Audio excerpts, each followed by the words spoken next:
Oh no, it's the same one. That's the correct one. This is the one that's in the Google Doc. I don't think anybody's reading the Google Doc. Yeah, and it's in the one that I posted on Gitter. Yeah. Oh, or maybe not. We should be using the get reaction link. We should always be using the same link every week, every time, every single time, same link. Yeah. And so we should never have been posting the other links before. You mean the bit.ly one? We had a reaction link all along. This looks like a new reaction link, but we had one before. But yeah, okay. What's Eric seeing? Oh, don't. Yeah. Oh, don't post this link? Don't post the Zoom link. Okay. Use that. Do you have to start the meeting, Machiko? But it's because look, Eric's not being allowed in. Oh, really? Please wait. The webinar will begin soon. Oh yeah. But we're broadcasting to everybody. Hi, Brent. Hi. We're back. We're also broadcasting. There's Lone Lux and Brent. There we go. Now we have some folks coming in. Awesome. Everybody was just waiting in the wings. Yep. Yep.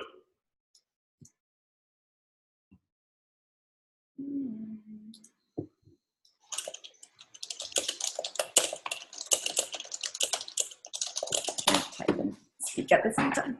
Hi, we got started a little bit late today. Today is a special edition because Spencer and I are actually working from the office. Headquarters. Yeah, so we're trying out this new Zoom webinar format, and it took us a little bit to figure it out, but I think we're all good. So first thing is that I just wanted to share the agenda, Google Doc agenda with everybody. So that's there as always, and all these calls that we do every other Wednesday are meant to keep everybody in our community updated on what's going on within the core team, what's been going on over the past 2 weeks in the community. So that's not just pull requests into Reaction, but also, you know, different plugins people are working on or different discussions we've had on the forums and Gitter. And then we go into things that the core team is going to be working on over the next 2 weeks. And then we have an open Q&A time. So anytime you want to ask a question, feel free to type one into the chat.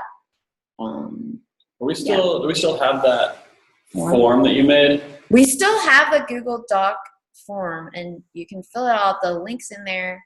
No one's ever asked us a question on it, so it'd be awesome if you asked us a question on it. One of you guys will be the first person to make Machiko's week next time and ask a question on the form. But for this week, maybe we just put them in the chat. Yeah. Yeah. So let's get started. The biggest thing that happened last week was that we released Reaction 1.4.2.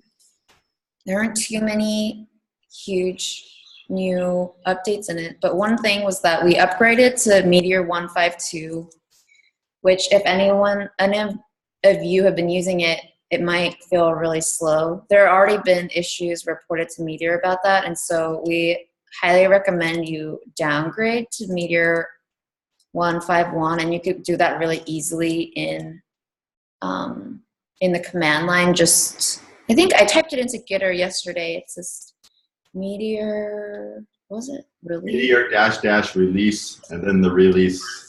Yes. So we also have there's a PR out in the Reaction repo that downgrades Reaction from 1.5.2 to 1.5.1 as well. So we'll probably do that as well if you just wait, but that may just be for Marketplace. That too. Yeah, so on another note, we're still working on merging PRs into Marketplace. That's right? So if you're thinking about merging or making a pull request into Reaction this week, still work off of marketplace, not master. That would help us a lot. On that note, a little bit, it shouldn't be too hard unless your code is, you know, a Blaze template or something like that.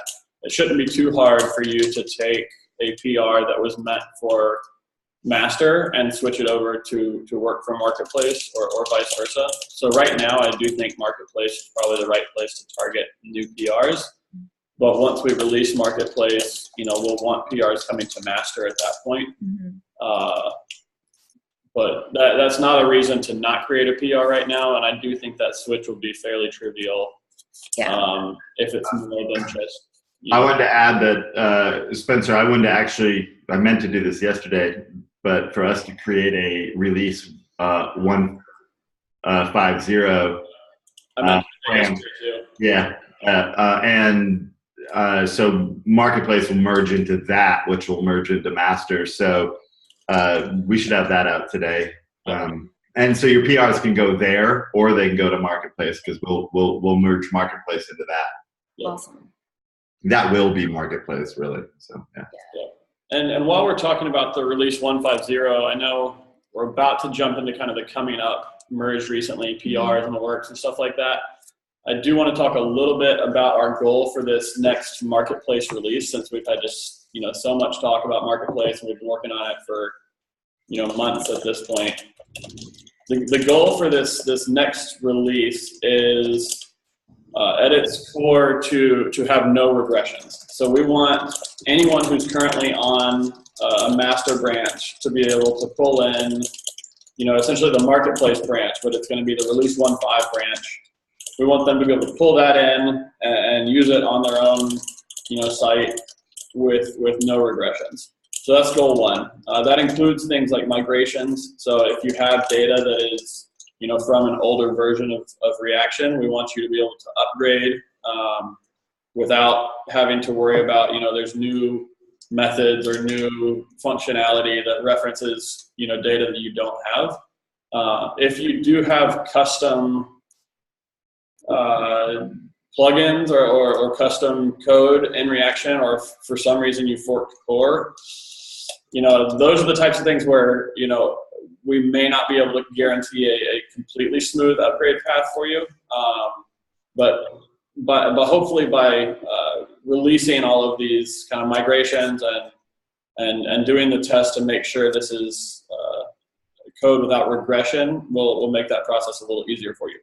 What Marketplace, or 1.5, as we should probably start calling it, is necessarily going to be a production-ready marketplace multi-shop release.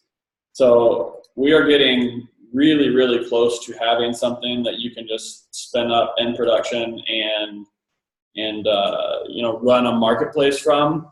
But the goal with this 1.5 release is not necessarily to make that perfect, but to essentially make sure that the single shops can still function and that there's no regressions there. And what that's going to allow us to do right now, the 1.5 branch is somewhat of a blocker for us in terms of accepting little PRs. This is going to be a fairly enormous release, so much so that we're trying to figure out, you know, which type of git command do we use to merge marketplace into master, because at this point marketplace is, almost all of the code has changed. You know, all of the stuff has gone to React. We have an enormous amount of new code. We have, you know, different Stripe plugins. We've changed the Git shop ID. We have, you know, new helpers. There's just so much new code. Once that is released, what that will permit us to do is to do a lot more small feature releases, similar to how we did kind of the 1.3 to 1.4. We were releasing, you know, once a week, once every other week. And we'd like to get back to that. And so that's part of this 1.5 release goal, is to be able to have a stable place that has all of the marketplace base and has all of the marketplace functionality that we've built so far, but gives us a place where we can continue to build into and release on a much more regular basis. Awesome. With that, Spencer, do you want to go into our first PR in our coming up section? PR number 2842. 2842. So this is the configurable Stripe application fee. This is a PR that I had merged, I guess, 21 hours ago, according to GitHub. It felt like last week, but I think that was just when I kind of finished writing the code, and then we went through the review process. What this PR does is add a lot of docs to the code, mostly. Brent was joking with me that this PR is like 3 real lines of code and everything else is comments and docs. It's a little more than that. What it does is if you have used or experimented with the newer version of Stripe, we have Stripe Connect now in Marketplace, and it's a direct charge Stripe Connect integration, which allows you to make charges on behalf of merchants on your system. What this does is allow you to set a configurable, or I guess allows you to configure the application fee as a percentage of the overall subtotal of the cart. So if you have a cart that's $100 from a merchant, and then you set a percentage application fee of 20%, you're going to take a $20 cut of that transaction. The other thing that this PR does is it adds some hooks within the Stripe Connect plugin that allows you to configure this Stripe application fee from your own plugin. So it makes this plugin extensible. I know we have some people using that to do some much more complex Stripe Connect integrations and Stripe Connect application fee charges, where there's like an affiliate model and there's like multiple levels of application fee that get charged depending on the type of transaction. So this hook has access to the cart, it has access to the shop ID. So if you wanted to create, a plugin or some type of business model where each shop on your system has a different fee that you charge them. So maybe for like the ultra premium shops that you really want to get on there and they're going to do a lot of volume, you're going to do 5%. But for a newer shop that doesn't have the volume, maybe you're going to charge them 10%. This plugin allows you to do that, and you can do it through a hook and without modifying any of the core code, and also without modifying or creating a forked version of your own plugin.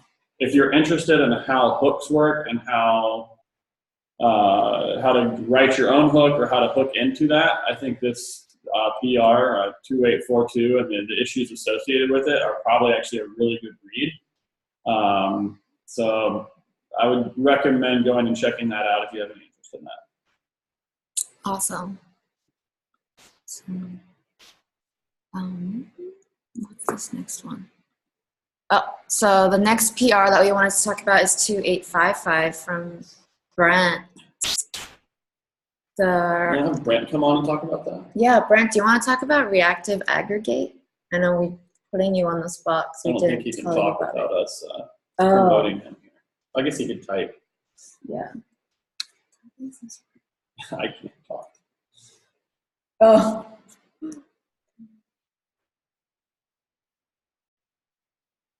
You have to kick him off. Interesting. Hi, Brent. Morning, evening, Brent. Oh, you're on mute. I'm unmuted. Hello, everyone. I wasn't ready to talk. Fortunately, I have clothes on.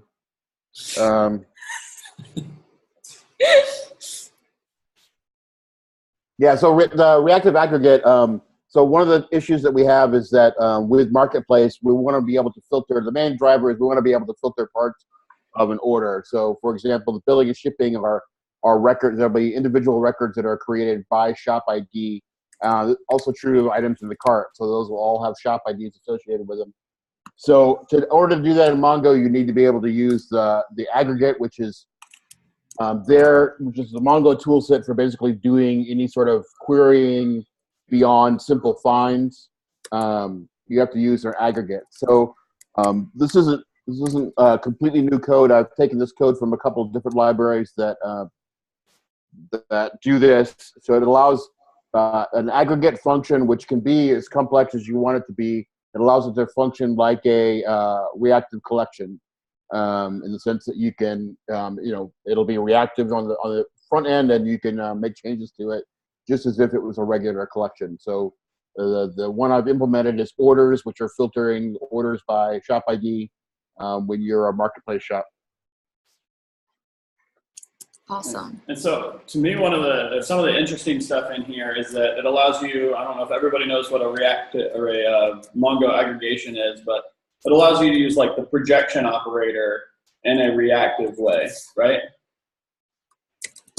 Yeah, projections allow you to basically manipulate the results. So basically, you can't do beyond just filtering in and out fields. There's not much you can do with Mongo results. So similar into how in a SQL command, you can basically take your results and manipulating them into a completely different table. Projections allow you to do that. So all we're doing is filtering out fields, but there's a ton of stuff you can do with projections.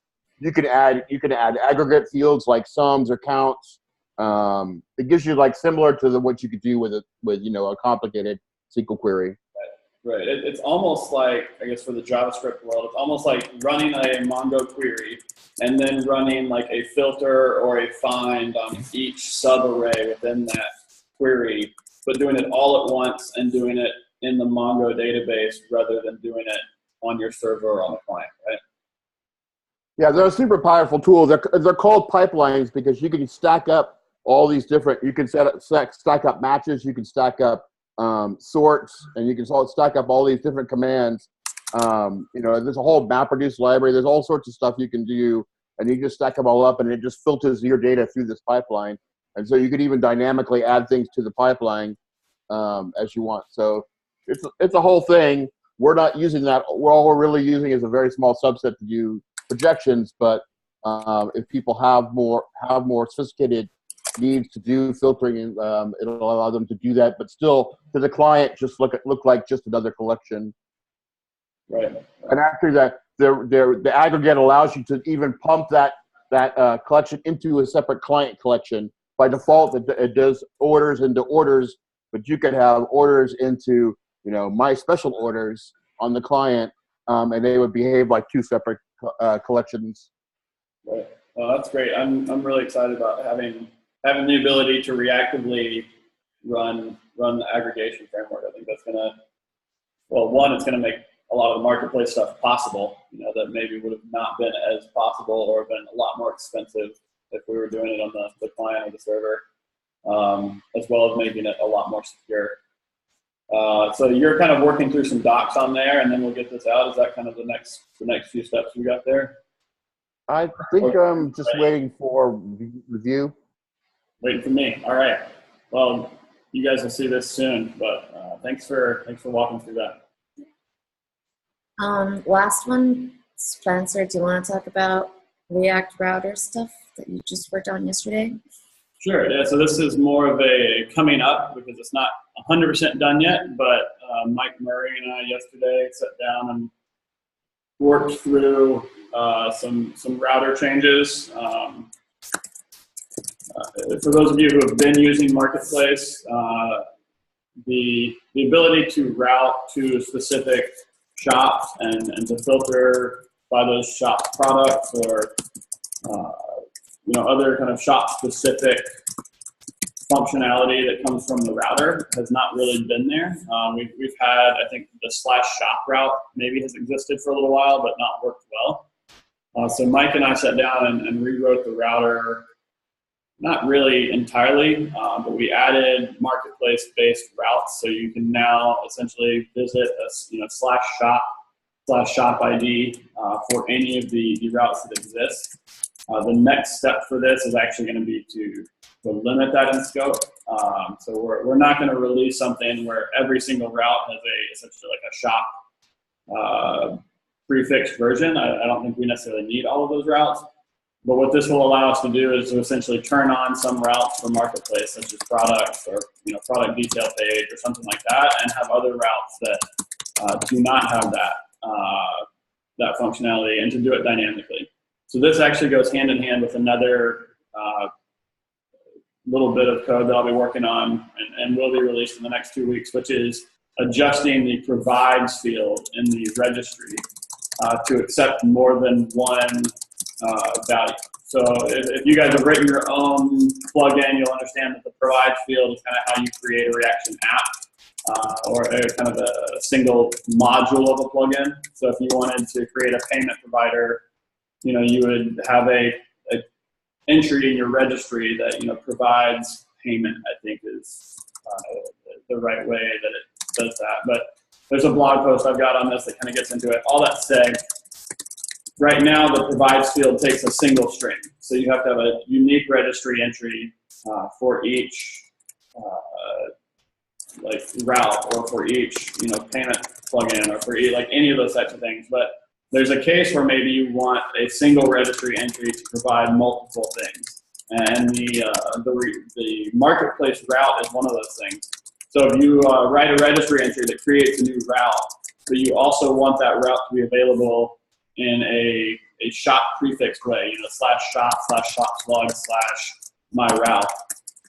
What this will allow us to do, this route update plus the provides adjustment, will allow you to say in the provides route and provides marketplace route. And if you add both of those, we'll just go ahead and automatically create and render a route and path for and all those types of things dynamically for a marketplace route. And if you provide just route, then we can provide or we can render a route and a path for and URLs and all that for just the regular route and deny it for the marketplace.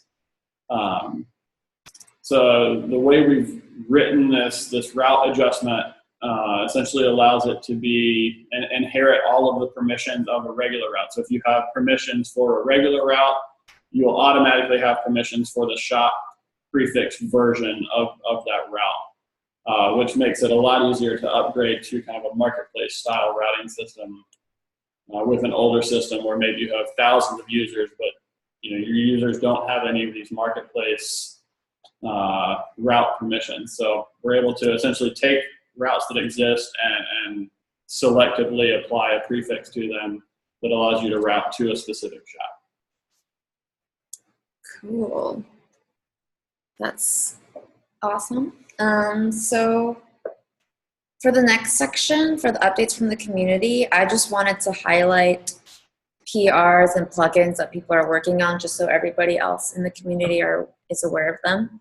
Last week in the forums, we had a question from somebody asking whether anybody has been working on a subscription, like using Reaction to run a subscription site. So that's something like, your own Birchbox or Dollar Shave Club, something where a customer would be able to buy a product that charges you every month or every 2 weeks or something like that. And somebody posted in the forums, Boomer Digital posted that they're working on a Reaction subscription billing plugin, and it looks like they've been actively working on it. There are even tests. There are tests, and there is in their wiki they have kind of like their goals for the plugin and a flow chart of how it works or how they want it to work.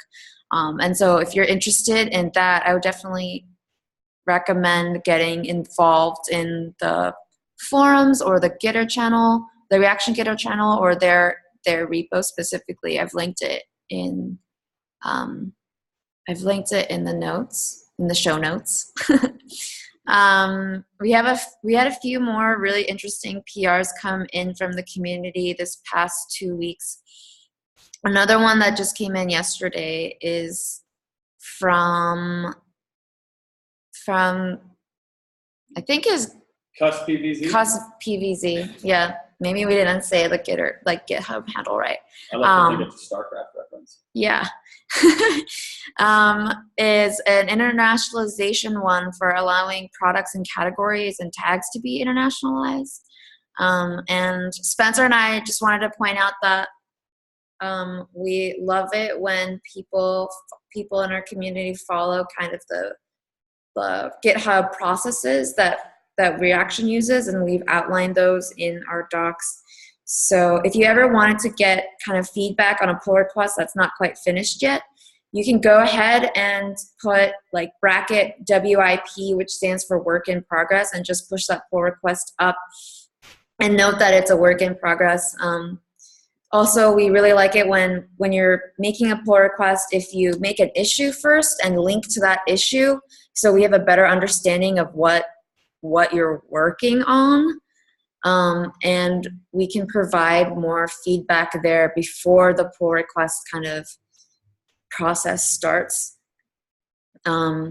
So that's always a really great thing. If you have any questions about how we take pull requests or take issues, we have that outlined in our docs, and also what our release process is like. It's under the release process title on GitHub. Let's see. One of the things that I always appreciate when I'm looking at PRs, whether it's internally or externally, this isn't something that I necessarily see more in a PR from someone on our team, but explanation of like, what is this PR solving? If it links to an issue, that's super helpful, because it's like, oh, this PR directly resolves this other issue. But if you submit a PR and there's no issue for it, which I do sometimes, if you can just identify the types of problems that you're solving, even if they're not necessarily previously documented, or maybe it's an enhancement and there's not an issue, the best thing is probably to go ahead and create an issue and link to all that there if it's going to be a little while. But if you already have code written, you can just go ahead and say, here's the problems I was facing. Here's why this PR solves that. Here's some of the other concerns maybe I would have around this PR, some of the things that I've thought through. And, oh, by the way, my PR has tests. And it's like, oh, there's tests here. That makes it really easy for us to just go ahead and say, yes, this is a huge contribution. We'd love to merge it in. Yep. And another awesome thing is that we have a tag. Josh, sorry, jumping in. Josh asks, issue or forum post first? Josh, that's a great question. I think it probably depends a little bit on the nature of the issue. For bugs or for functionality that doesn't work, I would say probably an issue first. For new functionality or something that probably is going to end up as a community-focused plugin, so let's say the subscription billing, I think that might be better off as a forum post first. So it just kind of depends on the nature of the work, and is it something that might end up becoming part of Reaction Core, or is it something where we're going to continue to support it, but maybe it's more of a community sponsored type of plugin, or some functionality that will not necessarily end up in core. And just because something doesn't end up in core doesn't mean it's any less valuable. So I hope that's super clear. I think as Reaction grows, the strength of the platform is going to be directly related to the strength of the community. So I think that's how I would identify kind of forum post or issue first. I don't know if Aaron has any thoughts on that. But. No, I think you summed it up. I also wanted to add that there's in that 2862, the internationalization PR, there's like a call out for me to do a review, and I think that's great, but I also should know that I'm having a really hard time responding to everyone and reviewing everyone and doing everyone. So I hate to be a blocker on a PR, and if I am a blocker, feel free to shout out, or any of us are blocker, feel free to shout out in the community and ask questions and Gitter and whatever the channel is. To move a PR or an issue or a forum post, it doesn't really matter. If we're not being responsive, scream at us somewhere. Yeah. Yeah, and also just to know, on GitHub now, you can, instead of tagging individual people, you can tag just the entire core team, which I think pings all of the core team, and you can do that by typing @reactioncommerce/core, and that might be better because more of us are looking at it. For future, I would say that. No, sorry, Aaron. For future watchers of this meeting, that will be changing next week. So, next week there'll be a better set of tags that you'll be able to use. Yeah. So also, everybody should know that if you submit a PR, you're not being ignored. it will at least once a week be reviewed. We look at, I mean, I think probably Spencer and I probably look at most of the PRs within a day or so, at least get some idea about what we might want to do with it. But at least once a week, we look at every PR and try to figure out how to move it forward. So I'm not sure that tagging people is necessarily even a good practice in general, unless you've had a discussion with somebody in dinner or you've had, if you're talking with somebody, that's one thing. But generally, your PR will definitely not be ignored. We really do like to move PRs through the process. We don't like to keep them open for a long time, although that does happen. So, but they are definitely always on our radar. The other thing I would add there is if you are a frequent contributor, i.e. you've made more than one PR and we've approved it and we've accepted it, that qualifies as frequent. If you're on number 2, you're now a frequent PR contributor. And if you get to that advanced level of contributor, we will make you a collaborator on the project. Anybody I see that's doing frequent work on Reaction, I automatically go ahead and add your GitHub to collaborator, which gives you direct write permissions, which allows all sorts of additional coolness to happen, like assigning people, which you can't do as just a regular creator. You can't ask for a reviewer or assign and we can't push back modifications to your code as well. Once you're a collaborator, we get permissions to like push changes to your PR back to your repo. So that's sort of a coolness feature. I run the risk of talking about something that's more than 2 weeks out here, but I think it would be really cool to have some of you start reviewing PRs as well, especially those of you that are running shops or have built shops. Like I think to request a review from a collaborator or someone else who has been kind of working with you on code, would be a cool thing. And I think, once you've kind of contributed a few PRs, we might be able to give that collaborator tag, which I think would allow you to review. And it wouldn't be necessarily the only review, but it would be valuable to understand kind of what blockers you guys see in code or what things that you see that may break your own site or sites that you've built. Yeah. I think one of the things we're going to try to do in the future too is try to have a more when people come to us with these plugins or additions they want to make, is try to mentor / work with them, co-work with them to try to get this stuff finished. We've done that more in the past. The last month or so has been pretty hectic, but I hope to be able to get back into that when we can sort of work side by side and help you get this stuff through rather than just sort of giving you feedback.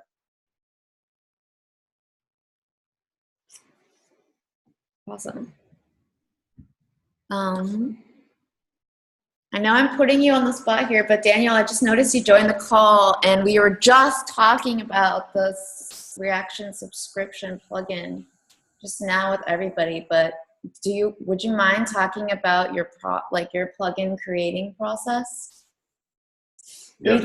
You have to give him superpowers to allow him to talk, right? Yeah, I can do that right now. Sure. But Daniel might not have his missiles on. Like, you're on mute. You can unmute him. Oh. Gosh, going. I apologize, but everybody can hear me. Yeah. Okay, cool. I'm just gonna share my screen. Awesome. It's more fun than looking at me. So yeah. So I guess where I'm at with the plugin is, I kind of started and there was this ask to kind of do it in a way where we might be able to swap in like Chargeify instead of Braintree or Stripe. And I haven't given up on that approach, but ultimately it may just be more than we want. We'll see how it goes. My last chance is, looking at, how we can design it, write the code in a gateway agnostic way, and then maybe use like an adapter pattern to try to deal with the specifics of each gateway. And that really comes down to finding a common business process for processing subscriptions, that will scale across each gateway. So, I wrote a bunch of code, got some testing going. That's all up there. If you go through the commits, you can kind of see it evolving from conceptual soup into something concrete, into more conceptual soup. And so now where I'm at with it is, I've got like connectivity to Stripe. I've been looking at what you guys have done previously. And then I really had to take a step back and start looking at the process for subscriptions. And so, I took last night and I took an hour or so to whip up this flow chart like, we did in programming class when I was learning programming on a Trash 80 back in the 90s, early 90s. And so they didn't have workflows back then. Yeah, right. No, they didn't. But anyways, there's important stuff here that's represented in this, flow chart, and whether it's Stripe or another gateway, I think some of this process can be genericized, but there really isn't like an active merchant kind of thing for subscriptions. And in fact, active merchant itself just kind of doesn't deal with subscriptions. So I don't know if trying to make a common extension is too much. So maybe we'll deprioritize that and just get Stripe working and come back later and try to make it more generic. But there's definitely some hooks between the core and the subscription billing, and that's where some collaboration would be great. So. Daniel, you might want to dig in with, we have a PR, not a PR, a issue created for, and just before you joined, Spencer had referenced this, where changing provides from a string to an array in the registry so that we can have different kinds of provides. And the use case that we've been thinking about is a provides payment for single shop, provides payment for marketplace, provides payment for subscription, for instance, so that you could designate different payment modules to be applicable to different kind of configurations. So you could say this is a subscription-only payment method, so that you could really sort of change the flow and everything, and have a whole series of plugins that maybe were applicable to that flow. Yeah, there's definitely areas where some of the core logic, if you have subscriptions, may not work, and the plugin may need to intervene or somehow communicate via callbacks. Yep. Such as like if you just look at this flow, I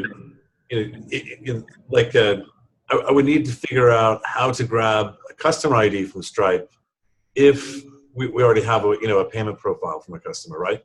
So there's a lot of little handoffs that have to be done, and it'd be great if there was some sort of common API layer to hook into instead of just brute force overriding to do what I need to do.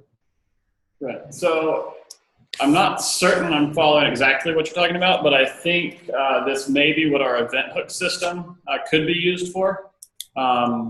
So I don't know if you've seen that or experimented too much with that, but I recently added some hooks into our primary Stripe plugin for doing, I guess, Stripe Connect payments, so that you can override the Stripe application fee, for example, from another plugin. Yeah. But I think the event hooks, they're fairly freeform and would permit you to override more or less anything. The danger of it is that they kind of fire in whatever random pattern that they're going to fire in. But the power of it is that, if you only have one plugin that's modifying some other event hook, it does allow you to do essentially what you're saying, I think.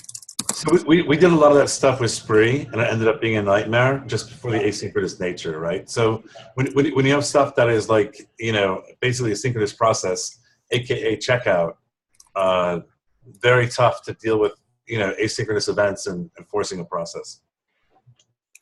For exactly why you mentioned. So yeah. So I think conceptually, I think our hooks, there's three different kinds. There's collection, method, and event hooks. And conceptually, at least on method and collection hooks, there's actually an order that it can be applied as a parameter to say, hey, I want to be top priority, or I don't really care when I execute. On the event hooks, I don't know if we actually did something like that, but what I have always wanted to do is add our workflow status concepts to the hooks, so that you're able to do a status on every hook and say, hey, has this thing ran yet? Where is it at in some kind of state machine? And should I block the rest of the universe until my state machine is executed or not?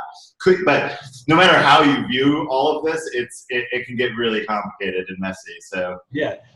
I think all I want to do, because I mean, you're really only going to be dealing with this once, and in the biggest way, which is, I have a card and I want to take that whole card and create a subscription from all or part of that card, right? So that's the biggest, use case. And then anything else other than that, is a bit smaller, where the plan is either pre-created or, otherwise it's a simpler use case.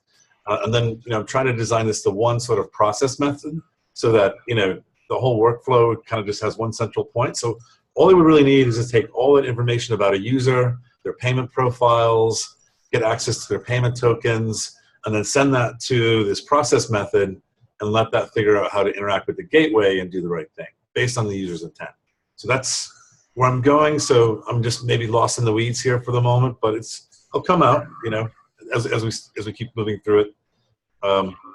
So my approach so far has just been really like to TDD this kind of in isolation, and then I'll marry it back to the core, but I'm using a lot of core code to inform it. So I don't know, lots to do and busy working away. So it gets clearer and clearer the more time I put into it.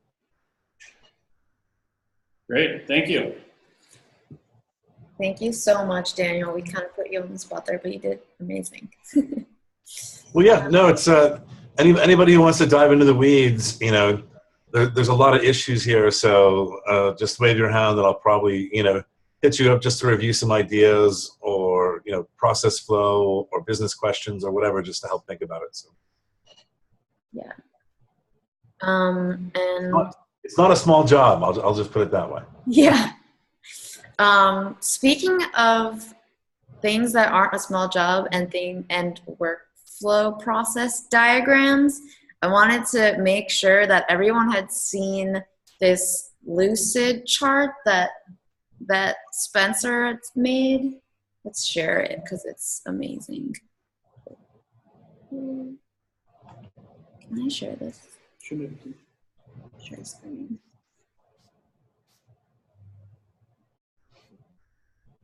So awesome. If you haven't seen this before, these are charts that Spencer had made. Let's see, this is not good. Spencer had made and highlighted in his series of really great blog posts about reaction architecture. The last 3 weeks he's been talking about the product pages. So that goes into things like what is a variant, what's a variant option, what does that mean for you as a developer, what does that mean for consumers, and what does that mean for store operators, all that kind of stuff. And for me, coming into Reaction, it was really helpful for me to be able to visualize this all kind of from a bird's eye view. And once you get through the process of logging into a Lucidchart account, which might be probably the hardest thing, you'll notice that there are tabs at the bottom that show you all the different ones. And there's one not just for the PDP page, which goes through flows like not just a user flow, for example, like what happens when a user, updates an image, but also goes all the way down to kind of the database level of what gets saved, how does it get saved, what hooks happen where. But there's one for cart, checkout, orders, all that kind of stuff. So if you're getting lost in it all, I would recommend looking at that. I will note that some of these diagrams are more aspirational than actual right now. So I've tried to do a good job of using different colors to indicate what has already been built, what will be built, and what's kind of on the roadmap, but we're hoping somebody else builds. But I would say they're probably not perfect, and there's probably things that I indicate may be built that are not built yet. But I'm constantly going through these, and as Machiko said, this has kind of been the basis of the series of blog posts on reaction architecture that I've been writing. But for me, it's been useful just to be able to visualize and to be able to kind of, workflow all the different parts of reaction and understand, what triggers what, and then, writing that out. So I hope that they're useful for you, but, leave some comments on the blog or throw something up in Gitter chat or on the forums. And if you have any questions, and I'm happy to answer questions about those. Yep. So with that, do you want to move into the Q&A section? If anyone else has questions, feel free to drop them in the chats.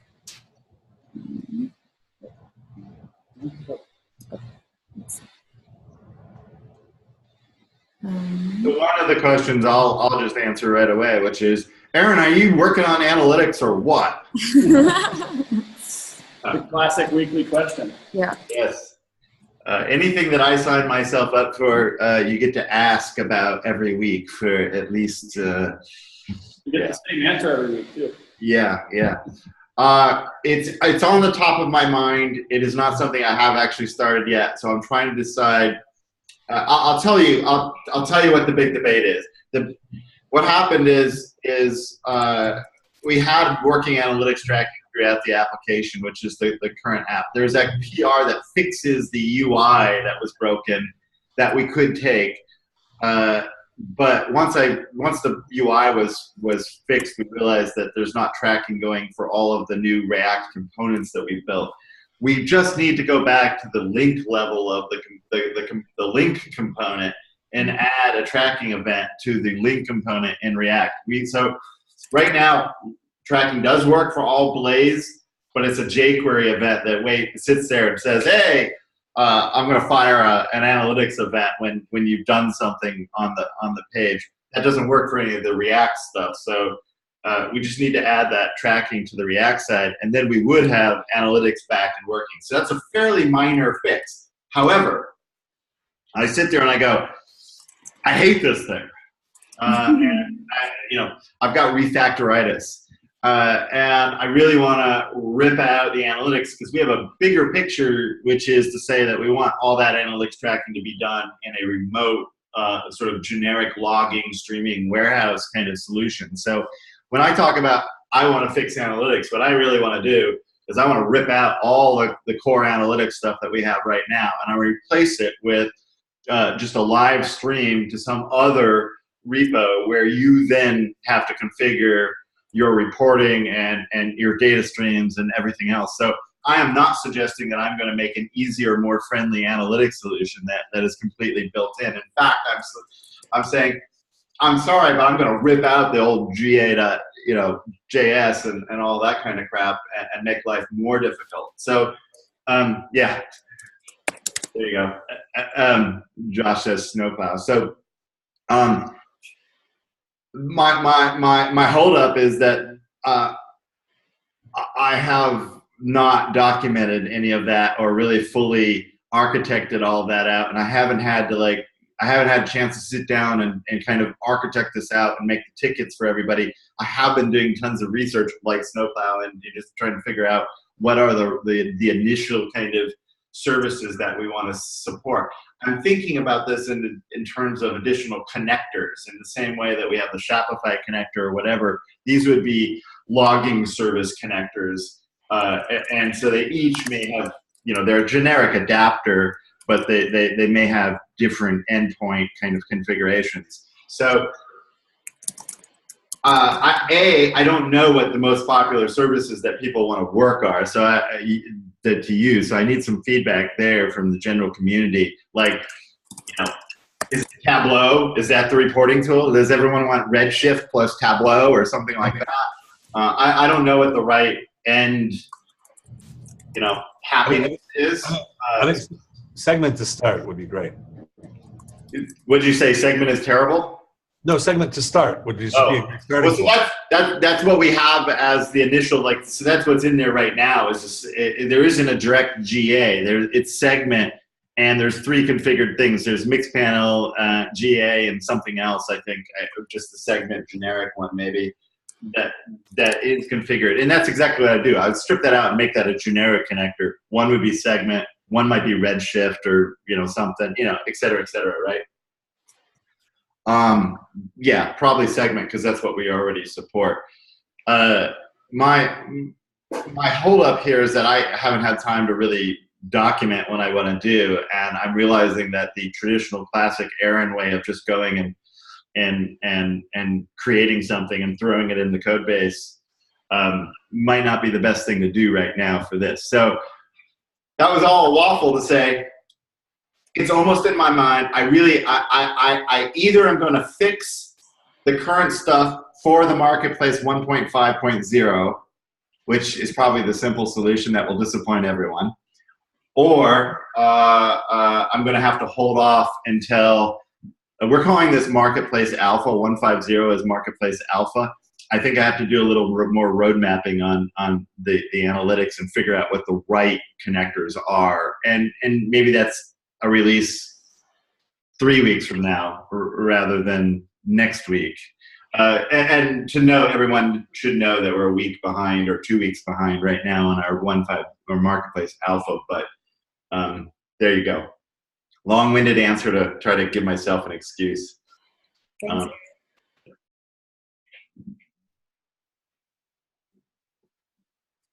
Any more questions out there? Let me see. Ryan had a question.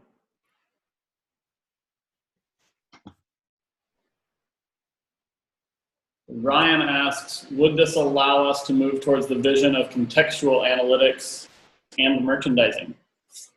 Yeah, so that's why I want to rip out the current analytics and do a streaming. We've always had Banyan logging, which is a JSON streaming log, and this is really, the concept has always been that we want to do not only client UI event logging, but all of our core logging as well, all out to a unified logging service where you can use either back-end data or front-end data to crunch that and to produce some data sets. So we're starting with a data warehousing kind of crunching number kind of thing. And then the next level will be to tie some rules and some dynamic merchandising. So we actually have an intention to build 2 different products, one being analytics and one being the dynamic merchandising. The dynamic merchandising will be after the analytics, but it will take the data from that giant stored data set and then feed back to Reaction. And we see those as both needing to be external services that aren't part of the core Reaction. And to be fair, we also see this as a 2-tiered. This is where our business model is going to start. You're actually going to see the Reaction business model eventually. And that is where we're going to tier those as a lower end service and a higher end service where we actually run the services for you, or you can run them yourselves, kind of a situation. What we want to do is we want to have a built-in Reaction connector that shares data back to a giant Reaction data warehouse, and it'll be an opt-in, opt-out for all open source distributions. So you'll be able to say as an open source shop, yeah, I want to contribute back to the Reaction data warehouse. That Reaction data warehouse, we're going to collect data from private shops and public shops, analyze that data. That's the data.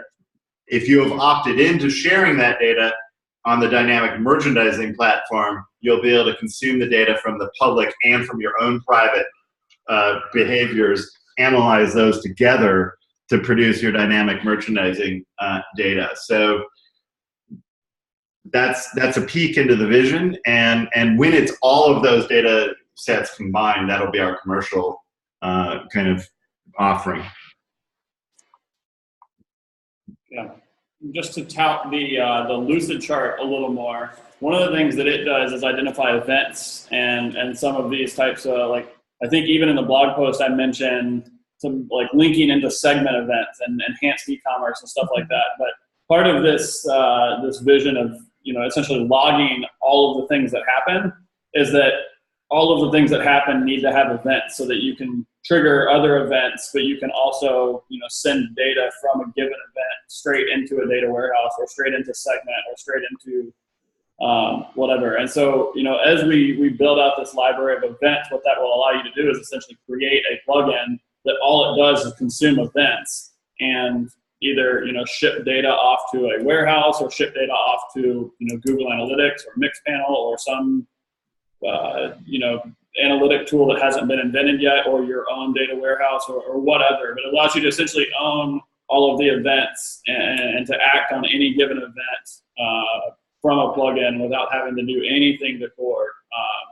You just say, hey, I want to subscribe to, let's say the e-commerce events or the user creation events or the product related events or the admin events or whatever, and do all of that. So I want to take this opportunity to do a little shout out to our hiring as well, because although it's not posted on the website, I will just tell you we have probably 15 positions open to hire in the tech team. And a lot of these have to do with data and analytics. So if this is something you're passionate about and something, anyone that is super awesome on this stuff, totally reach out, because we could do a collaborative, engineering, but we could also recruit. And we have some plans coming up to try to compensate and recruit community members as well. So I think this is one of those things, if you're waiting on me to like do the grand unveil, this is your opportunity to get behind the curtain. It's magical. Yeah. That was my Oz reference for the day. Yeah. So it looks like we're coming in on time, and we were able to discuss a lot of stuff this week, so it's been awesome. Reaction Action is next week, so we'll see you then for more updates. And as always, the audio and video recordings will be posted on Gitter and the Google Docs. So if you want to catch up on anything, check those out. And we'll see you out in the internet. Start us on GitHub. Yeah. Bye. Bye, guys.